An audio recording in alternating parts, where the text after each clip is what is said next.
There's a lot to talk about, so let's get started. Good morning. This is Fred Mitchell, Chair of the Progressive Liberal Party, Minister for the Foreign Service, MP for Fox Hill, and today is Wednesday. It's the 28th of January, 2026. The House of Assembly meets today, and it plans to debate the carbon credit bills. Tune in at 10 a.m. The Cabinet of the Bahamas should have completed its session in Grand Bahama. The Candidates Committee, the PLP, should have completed its interviews of candidates for the 5 constituencies in Grand Bahama. The hope and the expectation is that all candidates for the PLP are able to be in the field by the end of the month.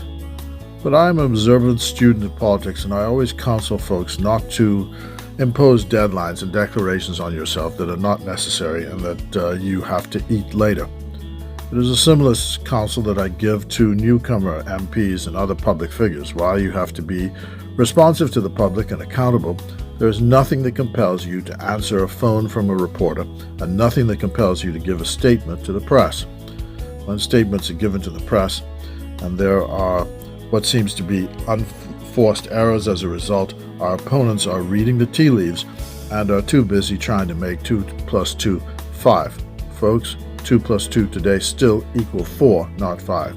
There's nothing that compels the PLP to impose deadlines on itself other than the Constitution of the country. In the meantime, I remember when I was visiting North Andros just before the 2021 general election. We went into a trailer where some public servants had their offices. The lady, who was not a supporter, said that she was in this particular election going to give us a chance because she thought that our chances overall were good. Then she added these words, "Just behave," she said, "just behave. Don't do nothing, just behave." I never forgot those words, because it encouraged me to keep going. There is therefore this message from me as chairman of the PLP and to PLPs of goodwill and our supporters. Just behave. We have a record that we can run on. We are in a position to persuade voters on that record. At this point, only self-injury and unforced errors can harm us. Look at the panic station that occurred over the weekend in Grand Bahama. The leader of the opposition, Michael Pintard, trash-talking on the failures in Grand Bahama, which are his failures, but wanting to blame the failures on the Progressive Liberal Party. So what we offer most of all to the public across the country is stability, good behavior, progress on all fronts, and a steady hand. We should continue to promote those things.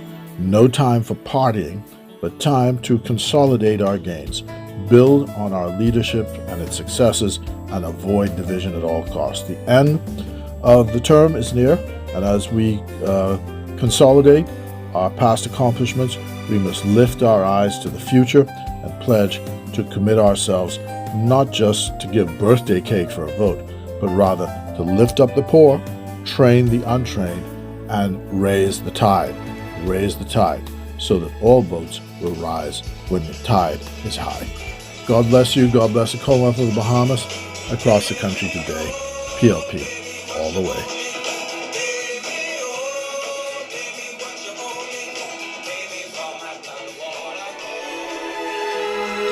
Thank you for tuning in to another episode of the Honorable Minister Fred Mitchell, coming to you every Mondays, Wednesdays, and Fridays, bringing it to you, no holds barred, minute by minute.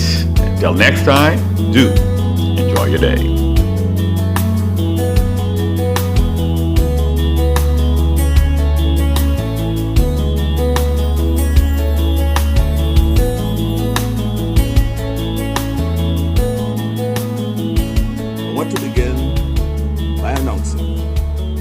Signing of a memorandum of understanding between the government of the Bahamas and Emera Incorporated relative to the Grand Bahama Power Company.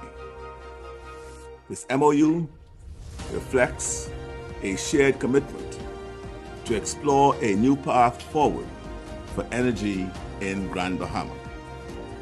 When completed, this would mark the first time the government of the Bahamas has control over the power company since the Hawkesbury Creek Agreement was signed.